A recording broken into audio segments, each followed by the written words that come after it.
Good morning, students. We are starting our new chapter, that is 7th chapter, structure organization in animals. यानी कि हम जो भी structures हैं वो हम जनरली डिस्कस करेंगे एनिमल्स के बारे में. आपका ये है 7th चैप्टर. तो जनरली हम बात करें तो ये स्ट्रक्चरल ऑर्गेनाइजेशन होती क्या है, इनका फंक्शन क्या है. जनरली हम इसके बारे में अगर बात करें तो जो आपका स्ट्रक्चरल ऑर्गेनाइजेशन है एनिमल्स का, तो ये फंक्शन करता है. इनके डिफरेंट फंक्शंस हैं, इनकी डिफरेंट साइज़ है, इनका डिफरेंट स्ट्रक्चर है, लेकिन ये है इकट्ठे भी काम करते हैं. जैसे कि जब आपको रिस्पॉन्स मिलेगा आपके न्यूरॉन सिस्टम से, जब आपको रिस्पॉन्स मिलेगा कि उस जगह पे टारगेट साइट पे जाके आपको कोई फंक्शन करना है, तो जो इनके फर्दर ग्लैंड्स हैं, जो इनके फर्दर ऑर्गेनाइजेशंस हैं, वो अपना अपना काम स्पेसिफाई करेंगे. अब हम बात करें तो आपका क्या है structural organisation in animals. Generally क्या होता है कि जो आपका स्ट्रक्चरल ऑर्गेनाइजेशन है in multicellular organism, a group of similar cells along with intercellular substances. यानी कि जो आपके सिमिलर सेल्स हैं, कुछ आपके सिमिलर सेल्स होंगे, कुछ डिसिमिलर सेल्स होंगे, लेकिन अभी हम जनरली बात करेंगे जो आपके सिमिलर सेल्स हैं जिनका स्ट्रक्चर तो सेम है लेकिन कुछ फंक्शन उनके वो है डिफरेंट है. तो वो क्या है कि जो multi cellular organism, a group of similar cells along with intercellular substances perform a specific function. यानी कि मैंने जैसे आपको बताया कि जो स्पेसिफिक फंक्शन है, जो किसी भी एंजाइम का, किसी भी ऑर्गेनिज्म का, किसी भी स्ट्रक्चर का अगर फंक्शन है तो वह स्पेसिफिक फंक्शन में ही होगा. जो उनका स्पेसिफिक फंक्शन है वो उनका स्पेसिफिक फंक्शन ही होगा.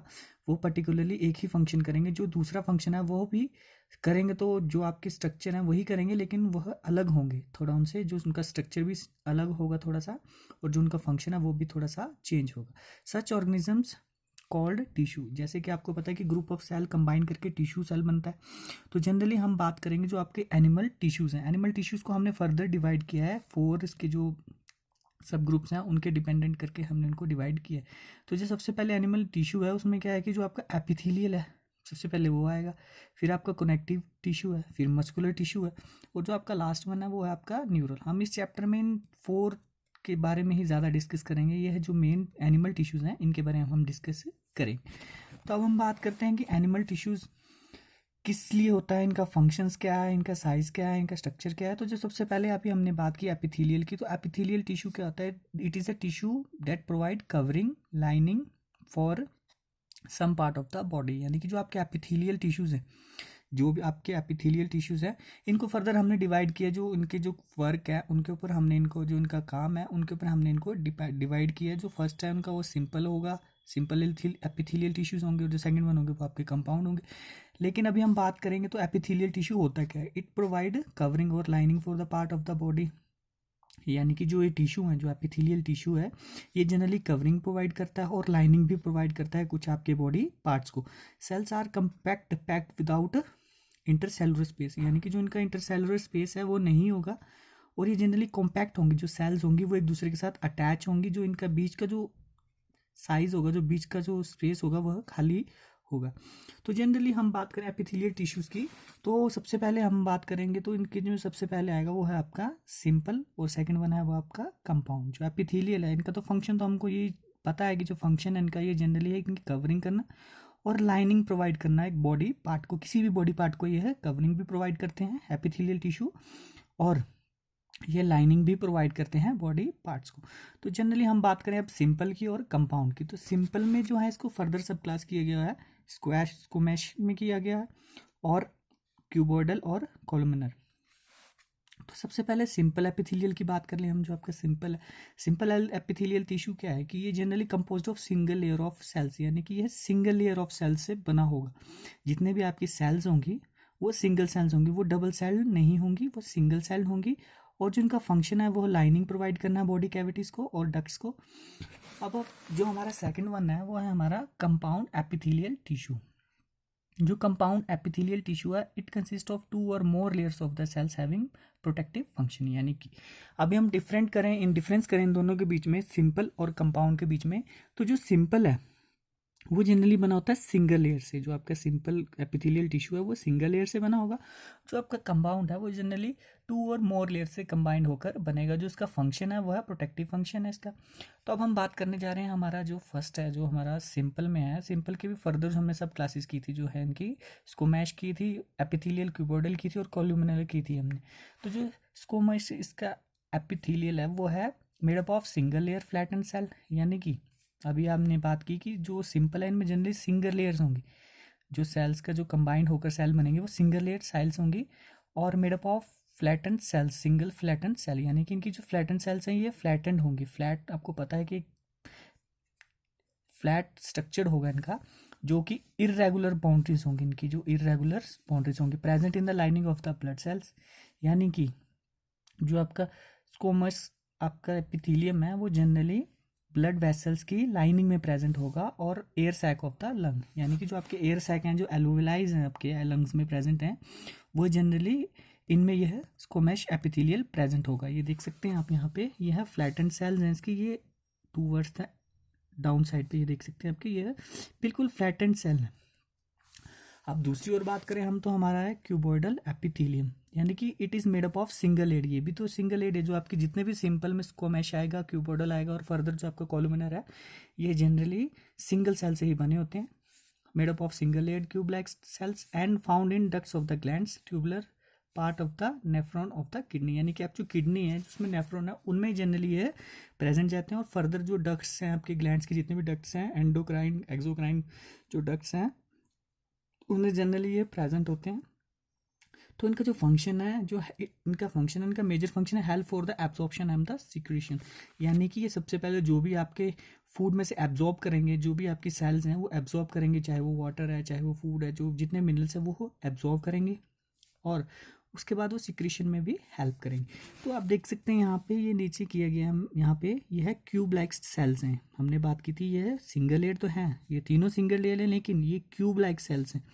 ये फ्लैटेंड सेल थी, ये क्यूब लाइक आएंगी और ये आपकी कॉलमनर में टॉल सेल्स आएंगे। तो इनका मेजर डिफरेंस यही है। अब हम बात करें तो कॉलमनर एपिथेलियम की, तो जनरली कॉलमनर एपिथेलियम में क्या है कि it is a specialized for secretion known as glandular epithelium, यानी कि इनका जो फंक्शन है वो है इनका सिक्रीशन का, इनका भी सिक्रीशन का था लेकिन इनका भी जो मेन फंक्शन है वो सिक्रीशन का है। और जनरली इनमें जो हैविंग टॉल सेल्स और बेरिंग सीलिया, ये आपके सीलिया स्ट्रक्चर होंगे, it is thread like structures, ये जो होंगे आपके सेल्स के ऊपर बिल्कुल धागे की तरह स्ट्रक्चर्स प्रेजेंट होंगे, ये है इस इन कोलुमिनर एपिथेलियम में। और जो इनकी सेल्स हैं ये जनरली टॉल सेल्स होंगे, आप देख सकते हैं यहाँ पे ये इनके सीलिया प्रेजेंट होंगे इनमें, और इनमें ये है टॉल सेल्स होंगे, इनमें क्यूब लाइक सेल्स थी और इनमें फ्लैटेंड सेल्स थी, लेकिन है ये सभी सिंगल एड है। ये सबसे मेन इनका फंक्शन है, जो सिंपल का फंक्शन है वो जनरली ये है कि ये composed of made up of single लेड, यानी कि सिंगल सेल से ही बना होगा। सिर्फ फ़र्क है इनमें कि ये जो फ्लैटन सेल्स हैं ये जनरली इनमें प्रेजेंट है स्क्वैश में, और इनमें क्यूब लाइक सेल्स हैं क्यूबॉइडल में, और जो आपका कॉलुमिनर है इनमें जनरली टॉल सेल्स हैं। ये था इनका डिवाइड किया हुआ on the basis of their structure, जो सेल्स हैं उनको डिवाइड किया। लेकिन इनका जो मेन फंक्शन है, ये मेन फंक्शन इनका यही है कि ये है इनका ब्लड वेसल्स में आएंगे और ये एब्जॉर्प्शन के काम भी आते हैं और सिक्रीशंस के काम भी आते हैं। तो इनमें हमने कुछ ग्लैंड्स के बारे में बात करनी है। तो जो एंडोक्राइन ग्लैंड्स है, it secretes enzymes, milk, mucus और सलाइवा। ये जनरली मैमल्स में होता है, एनिमल्स में होता है, मैमल्स में होता है। तो जनरली इनका क्या काम है, जो एंडोक्राइन ग्लैंड्स आपने पढ़ा होगा प्रीवियस क्लास में एंडोक्राइन ग्लैंड्स के बारे में और एक्सोक्राइन ग्लैंड्स के बारे में। तो जनरली एंडोक्राइन ग्लैंड्स में क्या फंक्शन है, तो जो फंक्शन है इनका वो है सीक्रेट एंजाइम्स, कुछ फर्दर एंजाइम्स करते हैं ताकि जो उनकी कैटालिटिक जो एब्जॉर्प्शन है, इनकी कैटालिटिक जो फंक्शंस है ये है प्रोवाइड हो सके बॉडी को। मिल्क सिक्रीशंस में काम आता है, जो आपके मैमल्स हैं उनमें मिल्क सिक्रीशन में काम आता है, म्यूकस में काम आता है, और जो आपके बॉडी सलाइवा है उनमें भी ये एंडोक्राइन ग्लैंड्स प्रेजेंट होते हैं।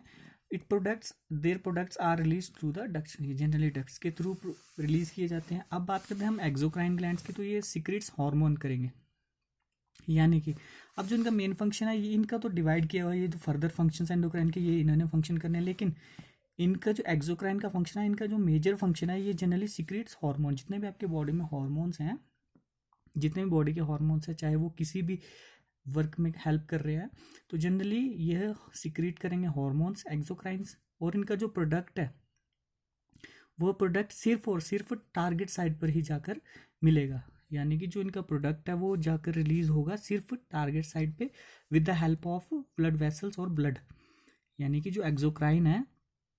अभी इनका जो मेन फंक्शन है ये जनरली इनको इतना ही बताया गया आपकी बुक में, इनका जो मेन फंक्शन है कि ये जनरली सीक्रेट एंजाइम करते हैं एंडोक्राइंस में, मिल्क करते हैं, म्यूकस करते हैं और सलाइवा को सीक्रेट करते हैं। उनका जो प्रोडक्ट है ये डक्ट्स के थ्रू रिलीज होता है, लेकिन एक्सोक्राइन में थोड़ा सा अलग है, इनका जो फंक्शन है ये जनरली सीक्रेट्स हार्मोन सीक्रेट्स करते हैं जो आपके एक्सोक्राइन्स हैं, और जो इनका प्रोडक्ट है, जो भी इनका प्रोडक्ट निकलेगा इन ग्लैंड्स का, वो जनरली वर्क करता है जाकर टारगेट साइट के ऊपर थ्रू द ब्लड और ब्लड वेसल से। जो ब्लड है और जो ब्लड वेसल्स है ये बहुत ज़्यादा हेल्पफुल है इन दोनों को टारगेट साइट पर जो उनका प्रोडक्ट है पहुंचाने के। अब हम बात करें कंपाउंड की। अभी जब तक हमने ये डिस्कस किए सिंपल्स के थे, अब हम बात करेंगे कंपाउंड की। तो जो कंपाउंड आपके एपिथेलियम टिश्यूज हैं वो generally main function of compound epithelium tissue to provide protection, ठीक है, अगेंस्ट केमिकल और मैकेनिकल स्ट्रेस। यानी कि बॉडी को कोई भी स्ट्रेस होती है, चाहे वो केमिकल से रिलेटेड है चाहे वो मैकेनिकल स्ट्रेस है। आपकी बॉडी में स्ट्रेस का मतलब क्या है कि जो आपके बॉडी फंक्शंस हैं वो प्रॉपरली वर्क नहीं कर पा रहे हैं, चाहे वो स्ट्रेस आपके एनवायरमेंटल के कारण है, चाहे वो एक्सटर्नल फैक्टर्स हैं, चाहे वो इंटरनल फैक्टर्स हैं। यानी कि आपकी बॉडी है, जो किसी की भी बॉडी है, एनिमल्स की बॉडी है वो, मैमल्स की बॉडी है, किसी की भी बॉडी है वो जनरली स्ट्रेस में इसीलिए आ जाती है कि उनके जो बॉडी फंक्शंस है वो प्रॉपरली वर्क नहीं कर पाते हैं। तो इनके जो फैक्टर्स हैं वो जनरली फैक्टर्स हैं, इनके एनवायरमेंटल फैक्टर्स, एक्सटर्नल फैक्टर्स भी हो सकते हैं और इंटरनल फैक्टर्स भी हो सकते हैं। तो जो इनका वर्क है, जो कंपाउंड एपिथेलियम टिश्यूज का वर्क है, वो मेन फंक्शन इनका यही है कि ये प्रोटेक्शन प्रोवाइड करते हैं अगेंस्ट केमिकल। यानी कि जो आपकी बॉडी में जितने भी केमिकल सिक्रीट्स होंगे, चाहे वो आउटसाइड से आ रहे हैं आपके, चाहे वो इंटरनली प्रोड्यूस हो रहे हैं।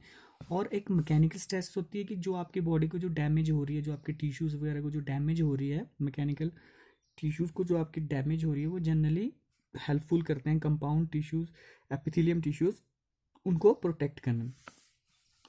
जो इनका फंक्शन है cover dry surface of the skin, इनका जो फंक्शन है कवर करते हैं स्किन के सरफेस को, जो सूखा सरफेस है उन्हें ही ड्राई करने में हेल्प करते हैं, मतलब उनको प्रोटेक्ट करते हैं। और जो इनका मोस्ट सरफेस है बक्कल कैविटी में ये है प्रेजेंट होते हैं। अब हम बात करें epithelium tissues. Epithelium cells held together by the intercellular material from the specialized junctions. तो जो एपिथेलियम सेल्स हैं ये कंबाइंड होकर मटेरियल प्रोवाइड करते हैं स्पेशलाइज्ड जंक्शंस में। तो जो एपिथेलियम जंक्शंस हैं वो जनरली 3 जंक्शंस बताए गए हैं आपकी बुक में। तो वो है सबसे पहले टाइट जंक्शन, फिर एडहेरिंग जंक्शन और एक गैप जंक्शन। तो टाइट जंक्शन से तो आप वर्ड से ही समझ सकते हैं कि टाइट जंक्शंस का मतलब होता है कि एक बहुत कंबाइंड कॉम्पैक्ट डिवाइड किया हुआ, उनको बिल्कुल कॉम्पैक्ट अरेंजमेंट है, उनका बिल्कुल टाइट स्ट्रॉन्ग बॉन्ड है उनका। तो यह उनमें हेल्प करते हैं एपिथेलियम जंक्शंस जो होते हैं। एडहेरिंग की प्रॉपर्टी तो आपको पता ही है कि चिपकाने की जो एडहेरिंग प्रॉपर्टी है वो एपिथेलियम जंक्शंस की है। और गैप जंक्शंस में होगा कि उनमें जो गैप है उनको वह फुलफिल करेगा, और जो ब्रिज है उनके बीच में, दो कनेक्टिव टिश्यूज़ के बीच में जो ब्रिज है उन्हें वो कंप्लीट बना के रखेगा, ताकि जो रिस्पॉन्स है वो दोनों तरफ से प्रॉपरली आ सके। तो अब हम बात करें टाइट जंक्शंस की, तो it helps to stop leaking. जैसे कि मैंने आपको बताया कि टाइट जंक्शन होगा, बिल्कुल टाइट कॉम्पैक्ट सेल्स होंगी, तो वहाँ से जो लीकिंग होगी वह प्रिवेंट हो जाएगी। अडेरिंग जंक्शंस में क्या होता है कि it perform cementing of the neighbouring cells. Adhering की प्रॉपर्टीज मैंने आपको बताई, जैसे सीमेंट की प्रॉपर्टीज होती है, चिपकने की प्रॉपर्टीज होती है, चिपकाने की प्रॉपर्टीज होती है, तो वैसे ही ये जंक्शन हेल्प करता है perform cementing of the neighbouring sales. उनको चिपका के रखता है, सेल्स को बिल्कुल प्रोटेक्टिव वे में रखता है ताकि वह लीकेज ना हो सके, टाइट जंक्शंस की वजह से लीकेज ना हो सके, और जो इनकी प्रॉपर्टी है वो प्रॉपर वर्क कर सके। तो जो गैप जंक्शन है it facilitate cells to communicate. यानी कि जैसे मैंने आपको बताया कि जो गैप जंक्शन है, बीच में दो सेल्स के बीच में कोई भी गैप आ जाता है, तो इनको इक्विलिब्रियम करने के लिए, ताकि जो दोनों सेल्स का रिस्पॉन्स है, जो सेल्स का वर्क है वो प्रॉपरली वर्क कर सकें। तो ये फंक्शन है इनका गैप सेल्स का। तो अब हम अपनी नेक्स्ट क्लास में डिस्कस करेंगे। जो हमारा नेक्स्ट टॉपिक है वो हमारा connective tissue. Thank you students.